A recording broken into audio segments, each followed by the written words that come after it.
BJP IT ವಿಭಾಗದಿಂದ topic divert ಯತ್ನ. ಮಾಮಾಗಳು ಈ ವಿಷಯವನ್ನ ಬೇಗ ಕೈಬಿಟ್ವಾ?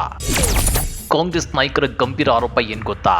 ಸಂಸತ್ನಲ್ಲಿ ಗ್ಯಾಸ್ ಬಾಂಬ್ ಪ್ರಕರಣ ಬಿಜೆಪಿಗೆ ಬಿಸಿತುಪ್ಪವಾಗಿ ಪರಿಣಮಿಸಿದೆ. ಹೀಗಾಗಿ ನಿಧಾನಕ್ಕೆ ಈ ಪ್ರಕರಣವನ್ನ ಮರೆಮಾಚಲು ಬಿಜೆಪಿ ಐಟಿ ಸೆಲ್ ಯತ್ನಿಸುತ್ತಿದೆ ಅನ್ನೋ ಮಾತುಗಳು ಇದೀಗ ಕೇಳಿ ಬಂದಿವೆ. ಅಷ್ಟೇ ಅಲ್ಲ, ಈ ಪ್ರಕರಣದ ದಿಕ್ಕನ್ನೇ ಕಾಂಗ್ರೆಸ್ ಮತ್ತು ಐಎನ್ಡಿಎ ಕೂಟದ ತಲೆಗೆ ಕಟ್ಟಲು ಯತ್ನಿಸಲಾಗುತ್ತಿದೆ.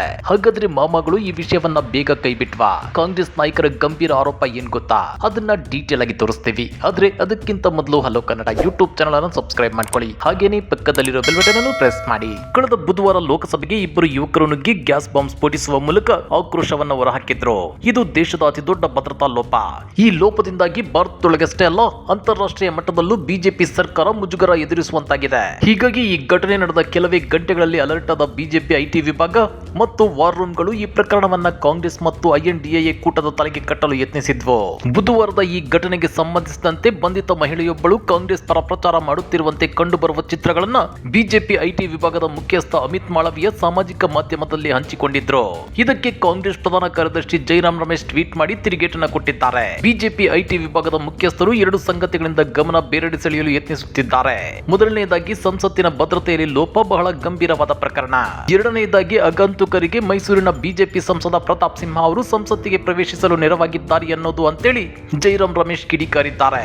ನಿಮ್ಗೆ ಗೊತ್ತಿರಲಿ, ಬಿಜೆಪಿಯ ಐಟಿ ವಿಭಾಗದ ಮುಖ್ಯಸ್ಥ ಅಮಿತ್ ಮಾಳವಿಯ ಬುಧವಾರ ಸಂಜೆ ಹೀಗೆ ಟ್ವೀಟ್ ಮಾಡಿದ್ರು. ಆಡಳಿತ ಬದಲಾವಣೆ ಅನ್ನೋದು ಕಾಂಗ್ರೆಸ್ ನಾಯಕರು ಆಗಾಗ ಬಳಸುವ ಪದ. ಸಂಸತ್ತಿನ ಭದ್ರತೆಯನ್ನು ಉಲ್ಲಂಘಿಸಿದ ಮಹಿಳೆ ನೀಲಂ ಆಜಾದ್ ಅವರು ಸಕ್ರಿಯ ಕಾಂಗ್ರೆಸ್ ಅಥವಾ ಇಂಡಿಯಾ ಒಕ್ಕೂಟದ ಬೆಂಬಲಿಗರಾಗಿದ್ದಾರೆ. ಅವರು ಹೋರಾಟಕರ್ತಿ, ಹಲವಾರು ಪ್ರತಿಭಟನೆಗಳಲ್ಲಿ ಕಾಣಿಸಿಕೊಂಡಿದ್ದಾರೆ ಅಂತೇಳಿದ್ರು. ಇದಕ್ಕೆ ತಿರುಗೇಟು ಕೊಟ್ಟಿರೋ ಜೈರಾಮ್ ರಮೇಶ್, ಇದು ಬಿಜೆಪಿಯ ಕಪಟ ನಾಟಕ.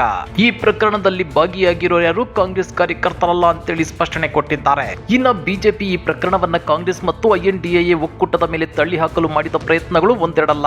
ಎಸ್ಎಫ್ಐನ ಮೈಸೂರು ಜಿಲ್ಲಾಧ್ಯಕ್ಷ ವಿಜಯ್ ಫೋಟೋ ಹಾಕಿ ಈತನೇ ಮನೋರಂಜನ್ ಅಂತೇಳಿ ಸಾಕಷ್ಟು ಬಿಜೆಪಿ ಖಾತೆಗಳು ಬಿಂಬಿಸಲು ಹೊರಟಿದ್ವು. ಈ ಬಗ್ಗೆ ವಾರ್ತಾ ಭಾರತಿ ಆನ್ಲೈನ್ ಸುದ್ದಿ ಮಾಧ್ಯಮ ವರದಿ ಮಾಡಿದೆ. ಎಸ್ಎಫ್ಐ ಮೈಸೂರು ಜಿಲ್ಲಾಧ್ಯಕ್ಷ ಟಿಎಸ್ ವಿಜಯ್ ಕುಮಾರ್ ಅವರ ಫೋಟೋವನ್ನ ಸಾಮಾಜಿಕ ಜಾಲತಾಣದಲ್ಲಿ ಬಿಜೆಪಿ ಪರ ಭಕ್ತರ ಖಾತೆಗಳು ಹಂಚಿಕೊಂಡಿದ್ವು. ಅಷ್ಟೇ ಅಲ್ಲ, ಈತನೇ ಸಂಸತ್ ದಾಳಿಯಲ್ಲಿ ಭಾಗಿಯಾದ ಮನೋರಂಜನ್ ಅಂತೇಳಿ ಪೋಸ್ಟ್ ಹಂಚಿ ಸಂಸತ್ತಿಗೆ ನುಗ್ಗಿದವನು ಎಡಪಂಥೀಯ ಅಂತೇಳಿ ಬಿಂಬಿಸಲು ಸುಳ್ಳು ಪ್ರಚಾರ ಮಾಡಿರುವ ಘಟನೆ ಬುಧವಾರ ಸಂಜೆ ವರದಿಯಾಗಿದೆ. ಹೀಗೆ ಪೋಸ್ಟ್ ವೈರಲ್ ಆಗುತ್ತಿದ್ದಂತೆ ಡಿವೈಎಫ್ಐ ರಾಜ್ಯಾಧ್ಯಕ್ಷ ಮುನೀರ್ ಕಾಟಿಪಳ್ಳ ತಮ್ಮ ಫೇಸ್ಬುಕ್ ಪೋಸ್ಟ್ ನಲ್ಲಿ ಹೀಗೆ ಬರೆದುಕೊಂಡಿದ್ದಾರೆ. ಬಿಜೆಪಿ ಕಾರ್ಯಕರ್ತರು, ಮೋದಿ ಭಕ್ತರು ಎಂತಹ ನಿರ್ಲಜ್ಜರು ಅಂದರೆ ಸಂಸತ್ನ ಒಳಗೆ ನುಗ್ಗಿದ ಮನೋರಂಜನ್ ಅನ್ನ ಎಸ್ಎಫ್ಐ ಮೈಸೂರು ಜಿಲ್ಲಾಧ್ಯಕ್ಷ ಕಾಮ್ರೇಡ್ ವಿಜಯ್ ಕುಮಾರ್ ಅಂತ ಬಿಂಬಿಸಲು ಸುಳ್ಳು ಪ್ರಚಾರ ಶುರು ಮಾಡಿದ್ದಾರೆ. ಮನೋರಂಜನ್ ಮೋದಿ ಭಕ್ತ, ಪ್ರತಾಪ್ ಸಿಂಹ ಅನುಯಾಯಿ ಅಂತ ಸ್ವತಃ ಮನೋರಂಜನ್ ತಂದೆ ಮೀಡಿಯಾ ಮುಂದೆ ಹೇಳಿದ್ದಾರೆ. ಆದ್ರೂ ಸಂಘಗಳ ಬಂಡತನ, ಮರ್ಯಾದೆಗೆಟ್ಟ ಚಾಳಿ ಮುಂದುವರೆದಿದೆ. ವಿಜಯ್ ಕುಮಾರ್ ಚಿತ್ರ ಬಳಸಿ ಮನೋರಂಜನ್ ಎಸ್ಎಫ್ಐ ಮುಖಂಡ, ದಾಳಿಯ ಹಿಂದೆ ಕಮ್ಯುನಿಸ್ಟರಿದ್ದಾರೆ ಅಂತೇಳಿ ಐಟಿ ಸೆಲ್ ಮೂಲಕ ವಾಟ್ಸ್ಆಪ್ ಯೂನಿವರ್ಸಿಟಿಯಲ್ಲಿ ಪ್ರಚಾರ ಶುರು ಮಾಡಿದ್ದಾರೆ. ನಕಲಿ ದೇಶಪ್ರೇಮಿಗಳು, ಮೋದಿ ಭಕ್ತರಲ್ಲಿ ನಮಗೆ ಹೇಳಲಿರುವುದು ಇಷ್ಟು. ಈ ಕುರಿತು ಪೊಲೀಸ್ ದೂರು ದಾಖಲಿಸಿದ್ದೇವೆ. ಮತ್ತೆ ನಾವು ಏನಾದರೂ ಮಾಡುವುದಿದ್ದರೆ ಅದನ್ನು ಸಾರ್ವಜನಿಕವಾಗಿ ಸಮರ್ಥಿಸಿಕೊಳ್ಳುತ್ತೇವೆ. ನಮ್ಮ ಉದ್ದೇಶವನ್ನ ಜನತೆಗೆ ಸ್ಪಷ್ಟವಾಗಿ ತಿಳಿಸುತ್ತೇವೆ. ಮನೆ ಹಾಳು ಕೆಲಸ ಮಾಡೋದು ಇಲ್ಲ, ಬೇರೆಯವರ ಮೂತಿಗೆ ಒರೆಸೋದು ಇಲ್ಲ.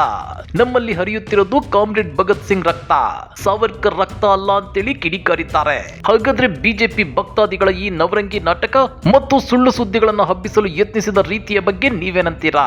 ಕಮೆಂಟ್ ಮಾಡಿ, ವಿಡಿಯೋ ಲೈಕ್ ಮಾಡಿ, ಶೇರ್ ಮಾಡಿ. ಇಂಥ ಮತ್ತಷ್ಟು ರೋಚಕ ರಾಜಕೀಯ ಸುದ್ದಿಗಳನ್ನ ಮಿಸ್ ಮಾಡದೆ ನೋಡಬೇಕು ಅಂದ್ರೆ ಹಲೋ ಕನ್ನಡ ಯೂಟ್ಯೂಬ್ ಚಾನಲ್ ಅನ್ನ ಸಬ್ಸ್ಕ್ರೈಬ್ ಮಾಡ್ಕೊಳ್ಳಿ.